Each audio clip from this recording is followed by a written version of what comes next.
As I record this video, big tech CEOs like Jack Dorsey, Mark Zuckerberg, and Sundar Pichai are testifying before the Senate about censorship, and I gotta admit, it's a bit of a wonky situation because Democrats want more censorship, which is draconian and insane, and Republicans, rightly so, want less.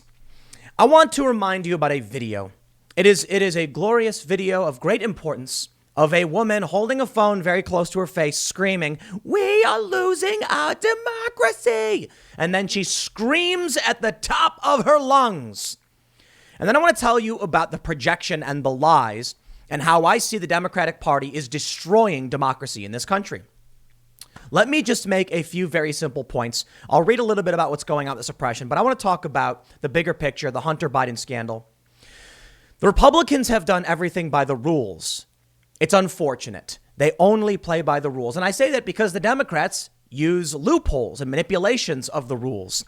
Conservatives view the Supreme Court right now as, for the most part, constitutionalists and left-wing activists.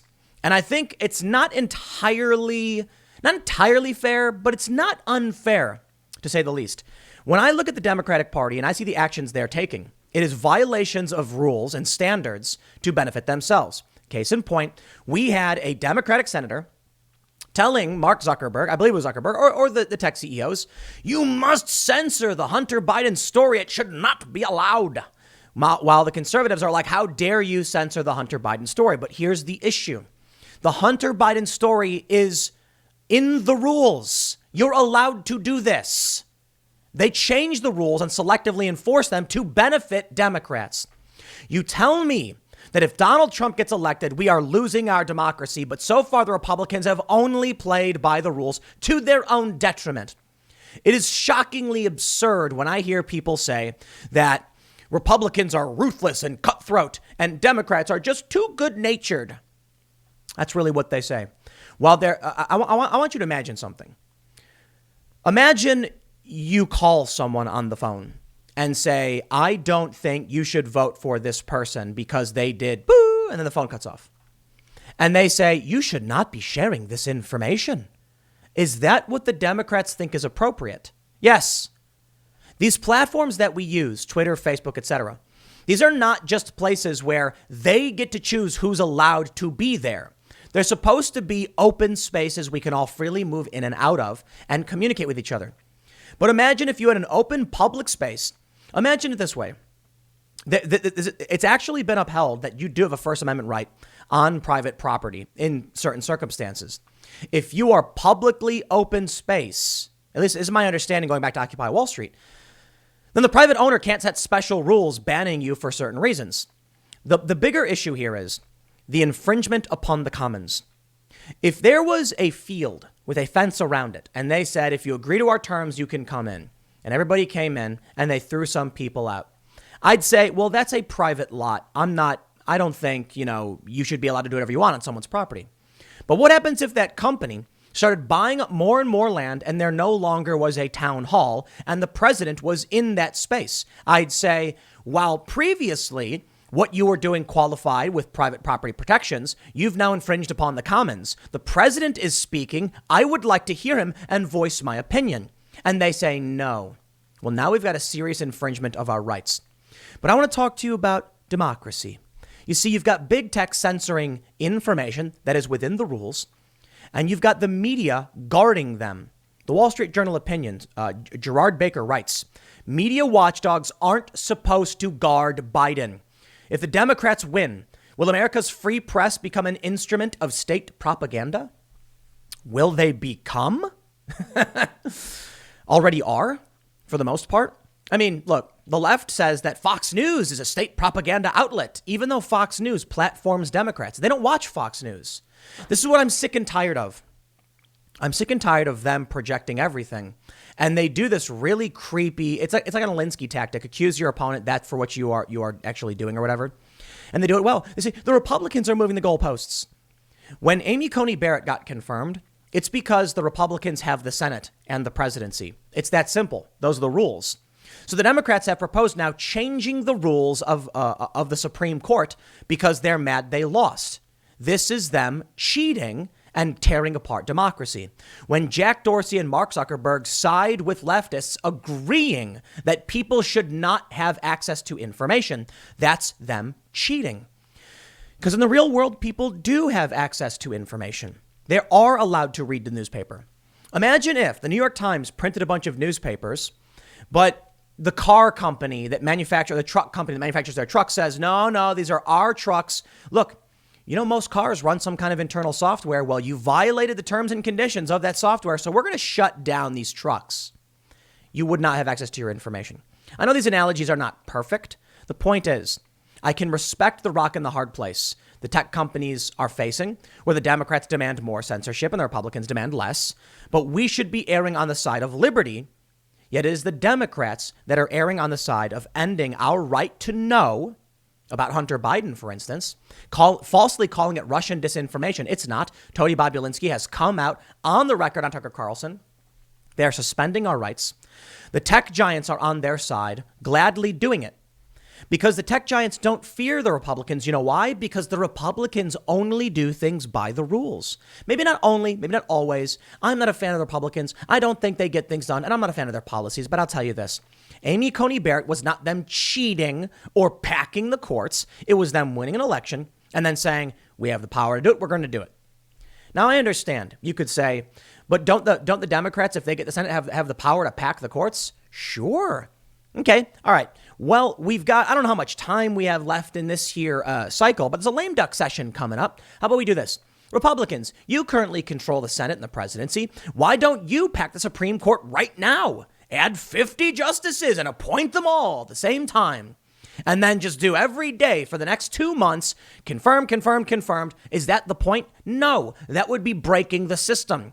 If Democrats win the Senate and then they pack the courts, expand the courts, as they say, that's them changing the rules to benefit themselves, eroding our democracy.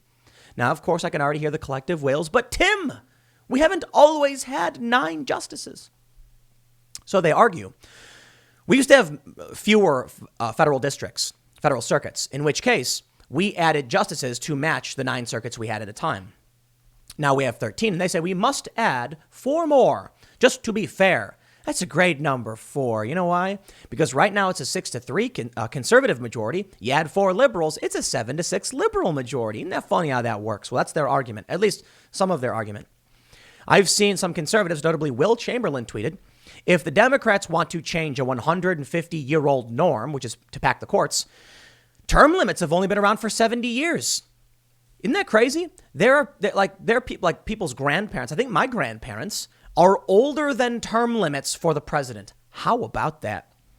So, okay, conservatives then started arguing, how about we get rid of I think it's a 22nd Amendment and allow the Trump to be president for as many terms as he wants. I'm not a fan of that. I'm okay with presidential term limits. I like them. I like term limits for the most part. Maybe for the Senate.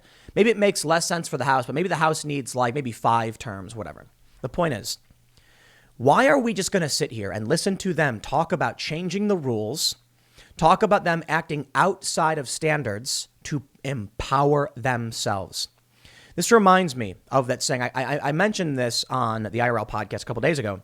It's a meme from 4chan that any sufficiently free space will become right wing, and only with moderation will it be maintained as a left wing space. I think it's true. Don't ask me why. Maybe it's because of something that Noam Chomsky said. I don't know if you're familiar with Noam Chomsky, famed leftist and linguist, was asked by someone about Antifa violence, and he said it was wrong. He said that when we enter the arena of violence, the most brutal guy wins, and that is not us. Hence, I am actually in favor of a mixed economy, and I'm actually an independent, left-leaning individual. And there are a bunch of establishment crony politicos that are outraged. Oh, you're a Trumper.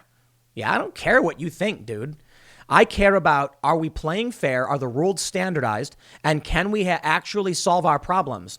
I tell you this, the issue I take with big tech censorship and with the media guarding the Bidens and their cronies in government demanding restrictions on our speech and our movement is that they are changing the rules to benefit themselves and such. Why wouldn't the Republicans then adapt to those rules, bringing us down a path of erosion? Case in point, the nuclear option. They made it, Harry Reid, the Democrats, possible to appoint a Supreme Court justice with only a simple majority. And Mitch McConnell, though I'm no fan of his, I do not like the man, he said, "You will come to regret this day, and sooner than you realize." And then they did, because they thought Hillary Clinton was going to win, so they could change the rules to cheat to get what they wanted. It would never come back to haunt them. And that's all it's done. The other day, Eric Holder from the Obama administration got censored on Twitter. A day before that, Jacobin magazine, to be fair, Jacobin has been pro-free speech, but the leftists on the show have not, got censored. That's what I don't like. You can scream all day and night. Do not let the crony establishment, the corporations, and the billionaires control what we are allowed to see and hear. Now, this hearing with the big tech guys, it's not over. Okay, it's still going on as I'm recording this. But I thought it was important just to address at least of what I've seen so far, and I'll show you some stuff. So let me read you the bullet points here. Republican senators slam Facebook and Twitter for suppression of conservative voices as they quiz Twitter's Jack Dorsey, Google Sundar Pichai, in wake of Hunter Biden email censorship. But Mark Zuckerberg can't connect. Okay, Mark was able to connect, but they mention it's kind of ironic, and it kind of is like, Mark Zuckerberg, big tech CEO, and he can't get his tech to work. It's kind of funny. So they say, the Senate Subcommittee on Communications and Technology and the Internet summoned Facebook, Google, and Twitter CEOs to Capitol Hill. The big tech leaders are being faced with questions over how they handle political content, as Republicans claim they censor conservative voices. They do. The hearing comes as social media sites blocked a New York Post article revealing details of Hunter Biden's hard drive from circulating. The CEOs are arguing that Section 230 of the Communications Decency Act is crucial to free expression on the internet. Full stop. It is. But it must be reformed and clarified so that they stop what they're doing. I think it's good faith to ban people who misgender. Define misgender. They banned, Zuby, the rapper. He said, "Okay, dude," to somebody, and they gave him a suspension for it. That's not good faith. The measure, which protects tech companies from liability over the content posted by their users, has come under question as they censor content. Let me show you something. Abigail Marone says, Jack Dorsey of Twitter just told Senator Cruz that anyone could now share the New York Post's bombshell stories on Twitter. Dorsey is lying. Twitter is still blocking the URL for the New York Post story about the Biden's foreign corruption and China dealings, which brings me back to my who was destroying democracy again? The people who would tell you are not allowed to know, or the people who are saying, let people share information? I believe we should defer to the individuals and have a decentralized system with limited powers because I don't want despots to take over. I think Trump has problems enough, but he's nowhere near as bad as the crony establishment of which Biden is the ranking member. Sadly for the establishment. I think we have serious problems. I think we deserve someone better than Trump, but I'll take what we can get for the time being because it's Trump and the Republicans that are fighting against this. So let me tell you something. When you come to me and say the Republicans are dictators because they're using the law as it's written or the norms as created by Democrats to get Supreme Court justices, that's your fault. You did this.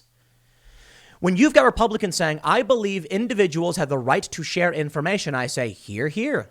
And when the left says, no, they don't, I say, you are incorrect, good sir, and you are despotic and authoritarian.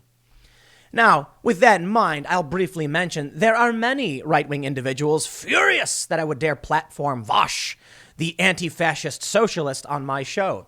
There's a big difference between, censoring somebody and giving them the place to speak, which is, as far as I can tell, the Antifa argument. So no, if I'm going to have a show and want to have someone on it, I think it's very important people hear what these people have to say. I had Enrique Tarrio of the Proud Boys on my show, and then I had Vosh, who is substantially smaller in terms of notoriety, and I mean that with no disrespect. And by all means, you can criticize them both to extreme degrees. I like to have people on to understand what they think and what their ideas are. Some of these people are sophists, and they're not telling the truth. Oh, well, deplatforming is for somebody else. I like having conversations. I like hosting people, even people I disagree with. But I will say, I think it's very important. I criticize those that would demand no platforming. That's what it's called. It's called no platforming. No platforming is when they say a school, a university, or a social media platform doesn't have to give them the space to speak.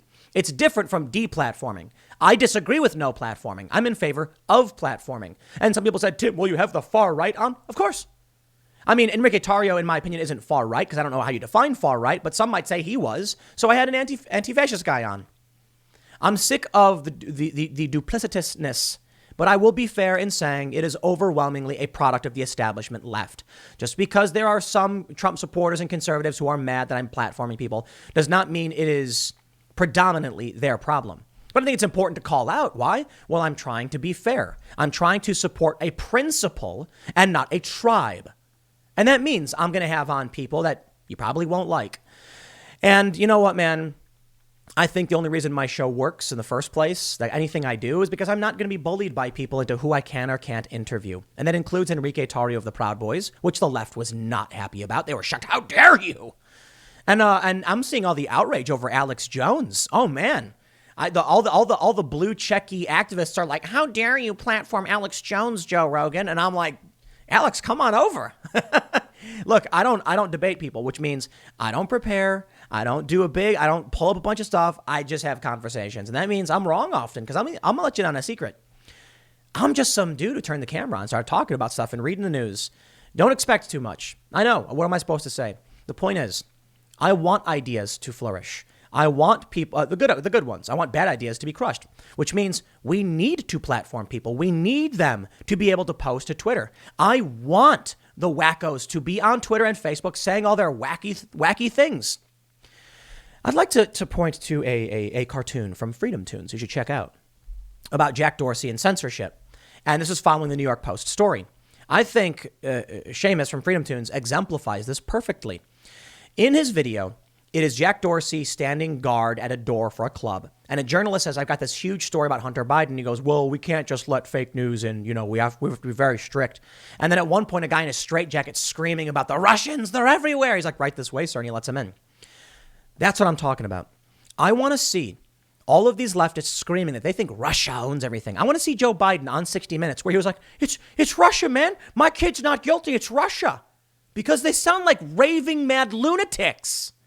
There you go. And sometimes you might have a leftist who has some good points. You're like, that's interesting, but I really think the guy's wrong across the board, except for these few points. Good. Then you know, hey, wait a minute. That guy actually didn't know what he was talking about. And maybe people will say that of me. Good. If I'm wrong, then people should hear that I am, which is why echo chambers are bad. I want to throw it to Robbie Suave because he's getting some flack. I see some conservatives are posting about him in this regard.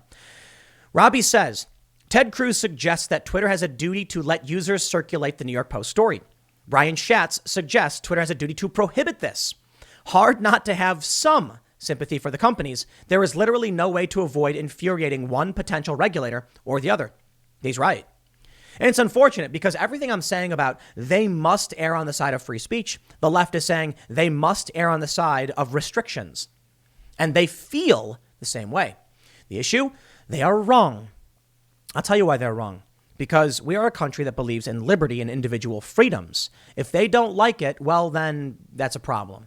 We have always been about individual liberties, and that means the individual has a right to use a platform and share ideas free of interference. Like I mentioned early on. Imagine being on the phone with somebody and you said, I heard this crazy story about Hunter, and then it clicks. That'd be insane.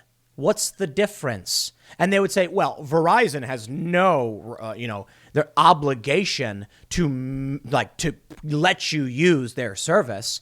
And it's like, do you realize what would happen if we allowed arbitrary removal from core infrastructure? These people who are advocating this are anything but leftists, okay? As much as people don't want to admit it, they're like, you're not a liberal, blah, blah, blah. Okay, just, I don't care what you think. I believe human beings have a right to the commons. The other day on the IRL podcast, for instance, Vosh was saying that basically his view of socialism is decommodifying certain things to guarantee basic necessities to people. I say, interesting. I understand that. You know why? Because I think we need to guarantee basic necessities or access to, like the internet and communication technology. I don't think you can do it with things like that are more expensive and harder to produce.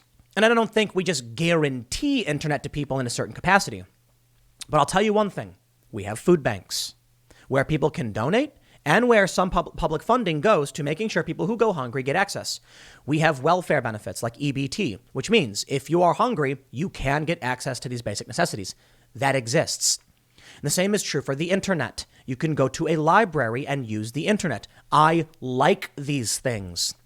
I believe we need to make sure they're regulated properly in the sense that if they go bad, like with food stamps, for instance, how old was I? I think I was like 19. No, I think I was 20. I got an EBT card. I had moved to Seattle. I was burning through my savings trying to find a job, and I couldn't find one. And they told me not to worry about it. And I got, I think, 3 months of it was like $100 a month. And man, did that save me. And I was desperately trying to find a job. That's exactly what it's supposed to be. I love that. Sometimes people exploit it. Anyway, my point is, I don't want big tech companies to strip away our access to the common spaces. And that includes communications. If they have now streamlined but also dominated the place where we communicate, then it becomes extremely nightmarish and anti-democratic to allow them to enforce more restrictions. Which brings me back to my first point. It is unfortunate for me, in my opinion, that it's the Republicans who are the ones defending our rights and liberties. And it is the Democrats who are advocating for authoritarian collectivism. Now, you can argue, I know the left does, but the Democrats are arguing in favor of, pro-choice and there is a freedom and being free from the coronavirus and things like that. I have a very different view of freedom. I am very libertarian, but fairly centrist. So I'm not a libertarian socialist. I'm not an ANCAP or anything like that, but I err on the side of liberty. It's why I'm pro-choice. And I know there's a lot of arguments in that regard. And there's a border argument for libertarians too. I'm not a big Al libertarian. I'm just very much libertarian in many ways. I want individuals the right to speak, to share. And I'll tell you why. And it's very, very simple. A command structure is less efficient than a decentralized network in many capacities. What we have is a mixed economy where we do have both a coordinated effort and an emergent system. It's quite amazing to do both. That means if we want to maximize the path towards efficiency, we need some people playing referee, the government, regulations, but most people going about their business and choosing for themselves. And the government should only be stepping in very serious times. Right now, I believe they should, because the emergent system where people share ideas, the good ideas, try and rise and the bad ideas fall, and the economy essentially happens, is being restricted and controlled more and more, which is inhibiting our ability to function properly. This is where the referee comes in and pulls the boxers apart and says, back up, back up, back up, because we're getting trapped in this system. Anyway, I try to explain to the best of my abilities. I don't know what's going to happen with these hearings, but I'll tell you this. I'm leaning towards nothing, so I don't think anything's going to happen. I can't remember who it was. I think it was Amy Klobuchar, and she was like, this is politicizing before an election. I'm like, well, Amy, you're not wrong. What was the point of doing this at the last minute? Because the New York Post thing happened? Okay, fine, that's fair. But what are they going to do about it? Ted Cruz made excellent points, and he ragged on them, and nothing is going to happen. So I fear our democracy is in jeopardy. I really do. And I know we're a constitutional republic. I mean our democratic institutions, how we vote for people. Because the Democrats are in favor of restricting your access to information. We know that Tony Bobulinski, he's come out and confirmed all this stuff is real. And they shut that story down even right now with the person coming up and like, yep, that's me. It's real. Twitter's like, no, you can't actually share this. And that is devastating. Apparently, these people never read 1984. But I'll leave it there. Next segment's coming up at 4 p.m. over at youtube.com/Timcast. It is my main channel. Thanks for hanging out, and I will see you all then.